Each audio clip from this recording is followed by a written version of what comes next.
Nandakishore police investigation పూర్తి చేసుకొని రాగానే ఖమ్మంకి చెందిన వారందరూ అక్కడ బాంబ్ బ్లాస్ట్ జరగడానికి కారణం సాగరే అని నందకిషోర్ సాగర్ని ఖమ్మంకి తీసుకురావడం వల్లే ఇదంతా జరిగింది అని నందకిషోర్ని ప్రశ్నిస్తూ ఉంటారు.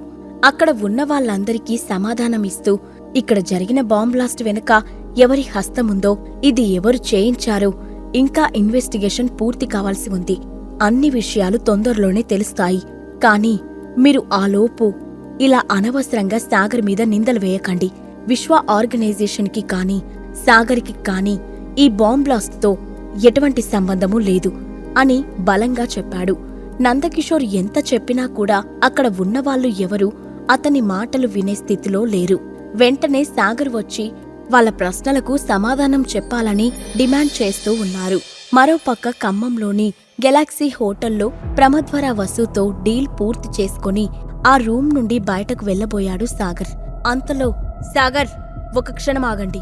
బాంబ్ బ్లాస్ట్ విషయంలో నేను మీకు ఒక సహాయం చేయగలను అనుకుంటా అంటూ ప్రమద్వర వసు చప్పట్లు కొట్టగానే కొంతమంది మనుషులు తాళ్లతో కట్టేసిన ఇద్దరు వ్యక్తులను ఆ రూంలోకి తీసుకువచ్చి సాగర్ ముందు మోకాళ్ల మీద నిలబెట్టారు.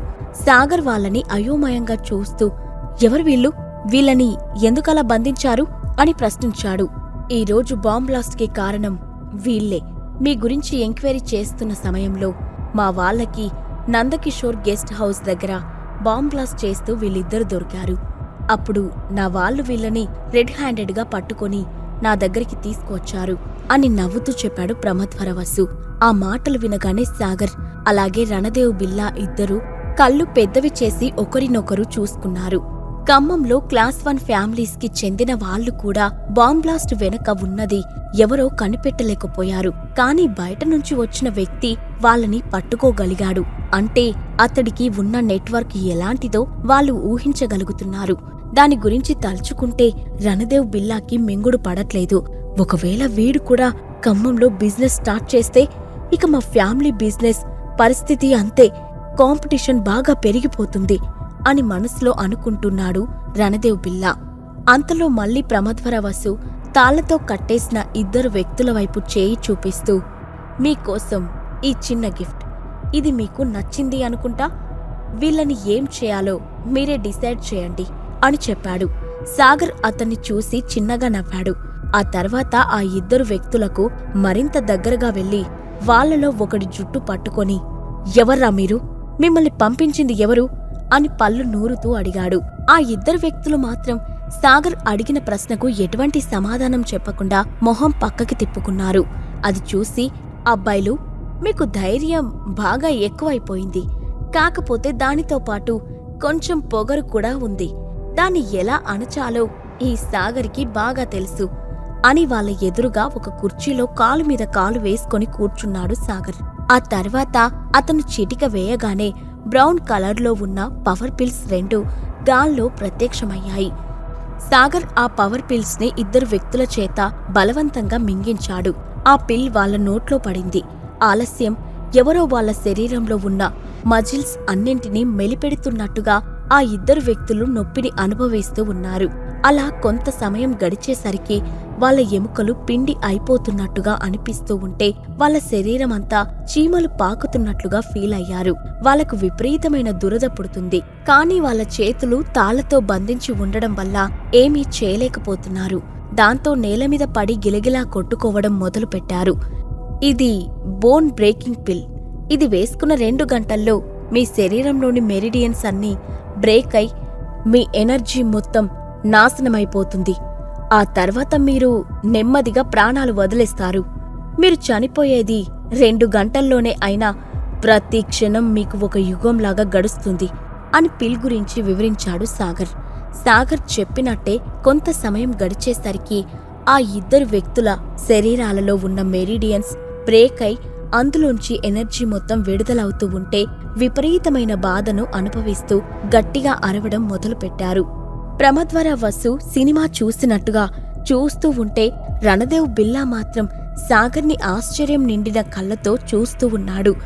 సాగర్, ఒకవేళ వాళ్ళు చనిపోతే ఆ బాంబ్ బ్లాస్ట్ వెనుక ఉన్నది ఎవరో మనం ఎప్పటికీ కనిపెట్టలేము అని చిన్నగా చెప్పాడు రణదేవ్ బిల్లా.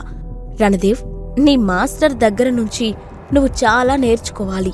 వీళ్ళిద్దరూ చచ్చినంత మాత్రాన ఈ బాంబ్ బ్లాస్ట్ చేయించింది ఎవరో నేను తెలుసుకోలేను అనుకుంటున్నావా అని తిరిగి ప్రశ్నించాడు సాగర్. సాగర్ తెగింపు చూసి రణదేవ్ మౌనంగా ఉండిపోయాడు. కాని ప్రమద్వర వసు మాత్రం సాగర్ని గౌరవం నిండిన కళ్ళతో చూస్తూ, నా ఫ్యామిలీకి ప్రస్తుతం కావాల్సింది ఇలాంటి వ్యక్తే. తన డెసిషన్ మేకింగ్లో చాలా పర్ఫెక్ట్గా ఉన్నాడు, దేనికి భయపడట్లేదు అని మనసులో అనుకుంటూ సాగర్ని మెచ్చుకుంటూ ఉన్నాడు. అంతలో ఇక బాధను భరించలేకపోయిన ఆ ఇద్దరు వ్యక్తులు కష్టపడి నేలమీద పాక్కుంటూ సాగర్ దగ్గరికి వచ్చారు. వాళ్లలో ఒక వ్యక్తి అతని కాళ్ళు పట్టుకొని ప్రాణభిక్ష పెట్టమని వేడుకోవడం మొదలుపెట్టాడు. అప్పుడు మరొక వ్యక్తి అతి కష్టం మీద తలపైకెత్తి సాగర్ని చూస్తూ, నాకు చనిపోవడం పెద్ద విషయం కాదు, కానీ ఈ నొప్పిని మేము భరించలేకపోతున్నాము. దయచేసి మీరు ఈ క్షణమే నన్ను చంపేయండి అని అడిగాడు. సాగర్ తల అడ్డంగా ఊపుతూ, నేనడిగిన ప్రశ్నకు మీరు సమాధానం చెప్తేనే నేను తర్వాత ఏం చేయాలో డిసైడ్ చేస్తాను అని సూటిగా చెప్పాడు. మేము నిజం చెప్తాం, మేము నిజం చెప్పడానికి సిద్ధంగా ఉన్నాం అని ఆ ఇద్దరు ఒకేసారి చెప్పారు. ఇందాక మొహం తిప్పుకున్నారు, ఇప్పుడు కనీసం 10 నిమిషాలు అవ్వకుండానే నిజం చెప్పడానికి సిద్ధమైపోయారు. అట్లుంటది మనతోటి అంటూ సాగర్ వాళ్ల ముందుకి మరో 2 పిల్స్ విసిరేశాడు. నేలమీద పడి ఉన్న ఆ పిల్స్ని వాళ్ళిద్దరూ కష్టపడి పాకుతూ నాలికతోనే నోట్లోకి తీసుకున్నారు. అప్పుడు సాగర్, అబ్బాయిలు ఇక మొదలు పెట్టండి అని రిలాక్స్డ్గా గడ్డం కింద చేయి పెట్టుకుని కూర్చున్నాడు. రణదేవ్ కూడా వాళ్ళు ఏం చెప్తారా అని అనుకుంటూ చెవులు రెక్కించి మరీ వింటూ ఉన్నాడు. ఈ బాంబ్లాస్ ప్లాన్ చేసింది కుమార్ ఫ్యామిలీ వాళ్లే, వాళ్ళు చెప్పినట్టే మేం చేశాము, ఇక దాని గురించి మాకు ఏమీ తెలీదు అని నీళ్లు నిండిన కళ్ళతో భయంగా చెప్పాడు ఒక వ్యక్తి. అది వినగానే కుమార్ ఫ్యామిలీనా అని ఆశ్చర్యం నుండి తేరుకుంటూ అడిగాడు రణదేవ్. అప్పుడు సాగర్ కూడా వాళ్ళని కళ్ళు చిన్నవి చేసి చూస్తూ, ఇదంతా చేయించింది కృష్ణకుమార్ గారా? అయినా ఇదంతా చేయాల్సిన అవసరం ఆయనకేముంది అని తను విన్నది నమ్మలేనట్టుగా అడిగాడు. మీరు ఖమ్మంలో మీ బిజినెస్ స్టార్ట్ చేయాలనుకున్నారు కదా, అది ఆయనకి ఏమాత్రం ఇష్టం లేదు అని వాళ్ళు ఇంకా ఏదో చెప్పబోతూ ఉంటే సాగర్కి విషయం అర్థమవడంతో వాళ్ళని సైలెంట్గా ఉండమని వేలు చూపించి ప్రమద్వర వసు వైపు చూస్తూ, థ్యాంక్యూ సో మచ్, ఇక వీళ్ళ సంగతి నేను చూసుకుంటాను అని అన్నాడు. ఇట్స్ ఓకే మిస్టర్ సాగర్, నేను ఇంకా కొన్ని రోజులు ఖమ్మంలోనే ఉంటాను, కాబట్టి మీకు ఏ సహాయం అవసరమైనా సంకోచించకుండా నన్నడగండి అని చేయి ఊపుతూ చెప్పాడు ప్రమద్వర వసు. సాగర్ కూడా అతన్ని చూసి చేయి ఊపి ఆ తర్వాత రణదేవ్ వైపు చూస్తూ, మనం వెంటనే నందకిషోర్ గారి ఇంటికి వెళ్దాం పదా అని చెప్పి హడావుడిగా రూమ్ నుండి బయటకు వెళ్లాడు. రణదేవ్ కూడా సాగర్ని ఫాలో అయ్యాడు. అందరూ ఆ రూమ్ నుండి బయటకు వెళ్లిపోయిన వెంటనే ప్రమద్వర వసు గట్టిగా నవ్వడం మొదలుపెట్టాడు. అతని కళ్ళలో హంతక మెరుపు కనిపిస్తూ ఉంది. సాగర్, నీకు గొప్ప టాలెంట్ ఉండి ఉండొచ్చు, కానీ నా శక్తి ముందు నువ్వు ఎందుకు పనికిరావు అని తన చేతిలో ఉన్న సిగరెట్ని కాళ్ల కింద నలుపుతూ అన్నాడు ప్రమద్వర వసు. మరోవైపు రణదేవ్ కార్ డ్రైవ్ చేస్తూ, మాస్టర్ సాగర్, ప్రమద్వర వసు మీద మీ ఒపీనియన్ ఏంటి అని ఆత్రంగా అడిగాడు. అతను పైకి చాలా సాఫ్ట్గా ఉన్నట్టు మంచివాడిలా నటిస్తున్నాడు, కాని కళ్ళలో మాత్రం క్రూరత్వం కొట్టొచ్చినట్టు కనబడుతుంది అని చెప్పాడు సాగర్. మరి అలాంటప్పుడు మీరతనికి పవర్ పిల్స్ ఇస్తానని ఎందుకు ఒప్పుకున్నారు? తిరిగి ప్రశ్నించాడు రణదేవ్. వసు ఫ్యామిలీకి ఉన్న పవర్ గురించి నీకు ఈపాటికి అర్థమై ఉంటుంది. ప్రస్తుతం నా భార్య అఖిల, అలాగే ఫ్రెండ్ శ్రావ్య అతని దగ్గరే ఉన్నారు. అదే కాక నేను నా పేరెంట్స్కి అలాగే విశ్వ ఆర్గనైజేషన్ వాళ్ళందరికీ కూడా అతని నుండి రక్షణ కల్పించాల్సి ఉంటుంది. ఎందుకంటే నేను కనుక తను పెట్టిన డీల్కి ఒప్పుకోకపోతే ఖచ్చితంగా వీళ్ళందరి మీద అతను దాడి చేస్తాడు అని చెప్తూ సాగర్ అకస్మాత్తుగా కళ్ళు చిట్లించి రణదేవ్ భుజం మీద చేయి వేసి అతన్ని పట్టుకొని కార్ నుండి బయటకు దూకేశాడు. ఆ మరుక్షణమే ఏదో ఒక నల్లని చుక్క ఆ కార్ మీద పడింది. దాంతో ఆ కార్లో మంటలు చెలరేగి పెద్ద శబ్దం చేస్తూ ఆ కార్ పేలిపోయింది. రోడ్డు మీద వెళ్తున్న కార్ అలా అకస్మాత్తుగా పేలిపోవడంతో దాని వెనకాల వస్తున్న కార్లన్నీ అదుపు తప్పి ఒకదాని మీద ఒకటి ఢీకొన్నాయి. రోడ్డు మీద నడిచే వాళ్ళందరూ కూడా భయంతో కేకలు వేస్తూ పరుగులు పెట్టడం మొదలుపెట్టారు. ఆ సంఘటన స్థలానికి దాదాపు 100 మీటర్ల దూరంలో ఉన్న ఎత్తైన బిల్డింగ్ పై నల్లని ముసుగు వేసుకొని ఒక మనిషి నుంచోనే ఉన్నాడు. అక్కడ జరిగిందంతా చూసిన తర్వాత అతను వంకరగా నవ్వుతూ తన చేతిలో ఉన్న వెపన్ కింద పడేసి తర్వాత పాకెట్లోంచి మొబైల్ తీసి హడావుడిగా ఒక నంబర్ డయల్ చేశాడు. ఒక్క రింగు రాగానే అవతలి వైపు హలో, మన ప్లాన్ సక్సెస్ అయిందా అని కంగారుగా అడిగాడు ఒక వ్యక్తి. బాస్కి మన పని అయిపోయిందని చెప్పు అని గర్వంగా అన్నాడు టెర్రస్ మీద నుంచున్న వ్యక్తి. సరే, అక్కడ నిన్ను ఎవరూ గుర్తించకుండా చూసుకో. వీలైనంత త్వరగా ఇక్కడికి వచ్చి నీకు రావాల్సింది తీసుకొని ఈ ఊరి నుంచి వెళ్ళిపో అని చెప్పి అవతల వ్యక్తి ఫోన్ కట్ చేసేశాడు. అప్పుడు ఆ వ్యక్తి దీర్ఘంగా నిట్టూర్చి అక్కడి నుండి బయలుదేరబోతూ ఉండగా, ఎక్కడికి వెళ్తున్నావ్? ఆగు అంటూ ఒక గంభీరమైన గొంతు వినపడింది. దాంతో అప్రమత్తమైన ఆ వ్యక్తి వెంటనే తన జేబులోంచి ఒక బాకుని బయటకు తీసి చుట్టూ చూడడం మొదలుపెట్టాడు. అప్పుడు ఏం వెతుకుతున్నావ్? నీకేం కావాలో చెప్తే నేను కూడా నీకు సహాయం చేస్తాను అంటూ మళ్ళీ అదే గొంతు వినపడడంతో ఆ వ్యక్తి తన చేతిలో ఉన్న బాకుని అటూ ఇటూ గాలిలో ఊపడం మొదలుపెట్టాడు. నీ గురించి మరీ ఎక్కువగా ఊహించుకుంటున్నట్టున్నావ్.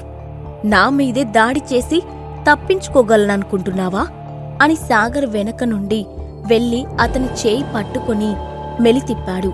దాంతో ఆ వ్యక్తి ఒక్కసారిగా అరవడం మొదలుపెట్టాడు. అతని మణికట్టు నుండి రక్తం కారిపోతూ ఉంటే అతను సాగర్ పట్టు నుండి విడిపించుకోవడానికి ప్రయత్నిస్తూ ఉన్నాడు. ఒరేయ్, నువ్వు ఎంత ట్రై చేసినా నా నుండి తప్పించుకోలేవు. మర్యాదగా నేనడిగే ప్రశ్నలకు సమాధానం చెప్పు అంటూ సాగర్ ఆ వ్యక్తి కాలు మీద బలంగా తన్నాడు. దాంతో ఆ వ్యక్తి ఒక్కసారిగా నేలకూలాడు. అతని కాలిలో ఉన్న ఎముక విరిగిపోయింది.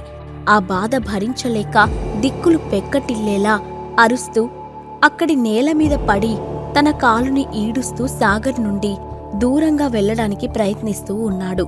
సాగర్ వెనకాలే నుంచొని అక్కడ జరుగుతున్నదంతా చూస్తూ ఉన్న రణదేవ్ బిల్లా వెన్నులో వణుకు పుట్టింది. భయంతో అతని కాళ్ళు చేతులు చల్లబడిపోయాయి. సాగర్ని అంత వైలెంట్గా చూసిన తర్వాత అతని గొంతు మింగుడు పడట్లేదు. Ranadev, control yourself. Sagar నీ పక్షాన ఉన్నాడు కాబట్టి సరిపోయింది. అదే నువ్వు ఆయనకి శత్రువు అయ్యి ఉంటే అమ్మో, అది ఊహించడానికి కష్టంగా ఉంది అని మనసులో అనుకుంటూ నేల మీద పడి ఉన్న వ్యక్తిని చూస్తూ అన్నాడు రణదేవ్. ఆ వ్యక్తి అక్కడి నుండి తప్పించుకోవడానికి ప్రయత్నిస్తూ ఉండగా, రేయ్, మళ్ళీ నువ్వు కదిలావంటే నీ రెండో కాలు కూడా విరగొట్టేస్తాను అని గట్టిగా అరిచాడు సాగర్. దాంతో ఆ వ్యక్తి అక్కడే ఆగి తలపైకెత్తి సాగర్ కళ్ళలోకి చూసిన వెంటనే అప్పటి వరకు బాధతో నిండిపోయిన అతని మొహంలో భయం వచ్చి చేరింది. అతను ఎటూ కదలకుండా స్తబ్దుగా నిలబడిపోయాడు. సాగర్ ఆ వ్యక్తి కళ్ళలోకి సూటిగా చూస్తూ, నువ్వెవరు? నా మీద దాడి చేయమని నీకు ఎవరు చెప్పారు అని ప్రశ్నించాడు. సాగర్ మీద దాడి చేసిన ఆ వ్యక్తిని పంపించింది కూడా కృష్ణకుమారేనా? లేదా దీని వెనుక వేరే ఎవరి హస్తమైనా ఉందా? తనతోనే ఉంటూ సాగర్ని దొంగదెబ్బ తీయాలని చూసిన కృష్ణకుమార్ని సాగర్ ఏం చేయబోతున్నాడు? ఈ ప్రశ్నలకు సమాధానాలు తెలుసుకోవాలంటే నెక్స్ట్ ఎపిసోడ్ వినాల్సిందే. క్రింద ఇచ్చిన లింక్ ని క్లిక్ చేసి పాకెట్ ఎఫ్ఎం యాప్ ని ఇన్స్టాల్ చేసుకోండి. Stay tune to pocket FM.